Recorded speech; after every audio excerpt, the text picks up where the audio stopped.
Assalamualaikum warahmatullahi wabarakatuh. Perkenalkan, kami dari kelompok 4. Perkenalkan, nama saya Akbar Firdaus dengan NPM 109 dengan prodi Teknik Sipil. Dan ini teman saya bernama Perkenalkan, nama saya Ridul Azwati Maulana Rosidin, NPM 125 dari prodi Teknik Sipil. Perkenalkan, nama saya Jericho Waliuddin, NPM 110 dari prodi Teknik Sipil. Perkenalkan, nama saya Naura Hadiza Arifah, NPM 345 dari prodi Manajemen. Perkenalkan, nama saya Intania Putri, NPM 362 dari prodi Manajemen. Nama saya M. Rizkyadi, NPM saya 138 dari Teknik Sipil. Di sini kami akan membahas tentang Islam dan budaya. Aku mau tanya ya, misal ya, kalian pernah mikir gak sih budaya di Arab? Kan itu kan Islam dari Arab kan? Ya. Nah, budayanya itu misal masuk ke Indonesia itu gimana konsepnya? Bisa dijelasin kayak gimana gitu? Kayak di Arab kan ada kurma makanannya, terus di Indonesia itu kayak nasi gila itu gimana? Kayak budayanya gitu. Kan gini, Islam kan kita tahu ya, Islam pertama kali turun di Jazirah Arab atau di Timur Tengah. Orang-orang Timur Tengah kan dia memakan kurma, susu lah. Sedangkan Islam dibawa pada waktu itu oleh Wali Songo ke Indonesia dengan budaya Indonesia, itu makanya nasi. Nah, menurutnya bahwa makanan itu juga termasuk, kita tidak harus mengikuti budaya orang sana, tapi Islam harus mengikuti budaya kita. Makanan kita nasi, kita harus memakan nasi. Tuh. Jadi kalau terutama yang budaya yang tidak melanggar pada syariat Islam. Kalau nasi kan dia halal, tidak melanggar, jadi bisa masuk. Jadi Islam harus mengikuti budaya. Kalau orang Islam makan babi itu Nah, itu beda lagi. Kalau orang Islam dia makan babi, itu nggak bisa, karena udah jelas bahwa agama melarang. Jadi walaupun budaya, kita tahu Indonesia kan banyak suku. Ada yang suku yang menghalalkan babi, contohnya di pulau teman kita, pulau sebelah Jawa, Bali, itu kan babi kan halal lah. Kalau Islam makan babi itu nggak boleh, karena jelas-jelas di garis bawahi melanggar hukum agama. Jadi nggak bisa. Lalu bagaimana dengan perbedaan dua organisasi Islam terbesar di Indonesia, yaitu misalnya NU dan Muhammadiyah, yang sering berkonflik tentang misalnya penentuan tanggal awal 1 Syawal?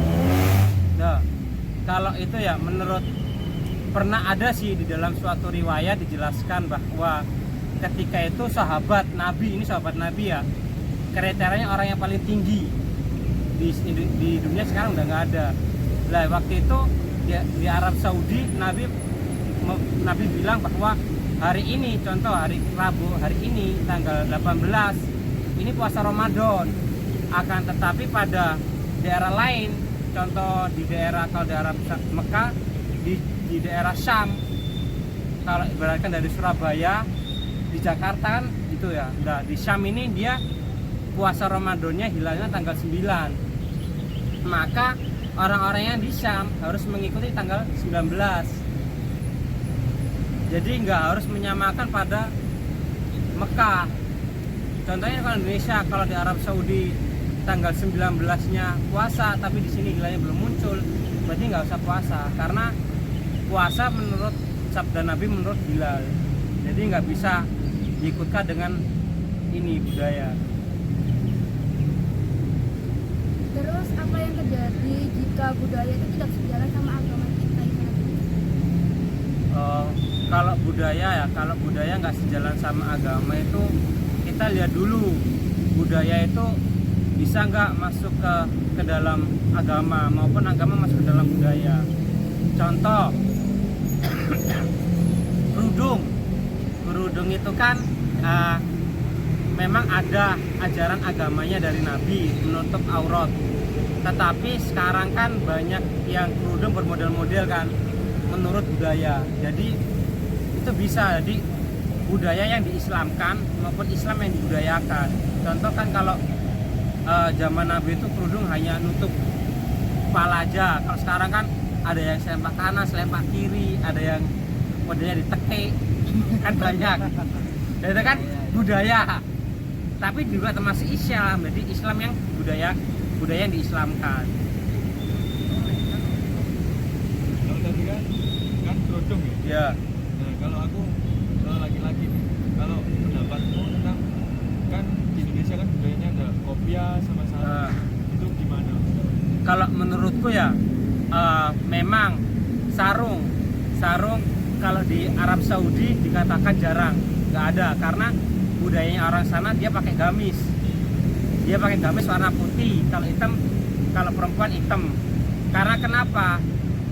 Karena putih menurut ilmuwan itu dia bisa memancarkan sinar matahari. Kalau gamis kan otomatis kan lebih simpel, di sana lebih suhunya lebih panas, kan budaya orang sana pakai gamis putih panjang. Nah itu untuk melindungi tubuh biar nggak kepanasan, biar gampang gitu. Kalau Indonesia kan sarung dia bawa terus warna-warna lainnya karena budaya itu bisa dipakai karena tidak melanggar syariat Islam itu sendiri. Jadi masih dalam konteks agama. Untuk peci di kopiah, kalau di Arab Saudi dia kopiahnya warna putih. Kalau di Indonesia namanya peci warna hitam, itu juga bisa.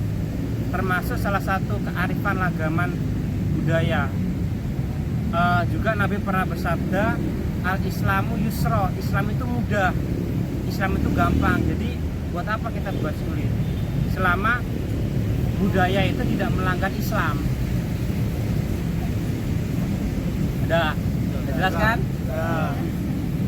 Nah, sekian dari kami kelompok 4. Apabila ada kurang lebihnya kami mohon maaf yang sebesar ya.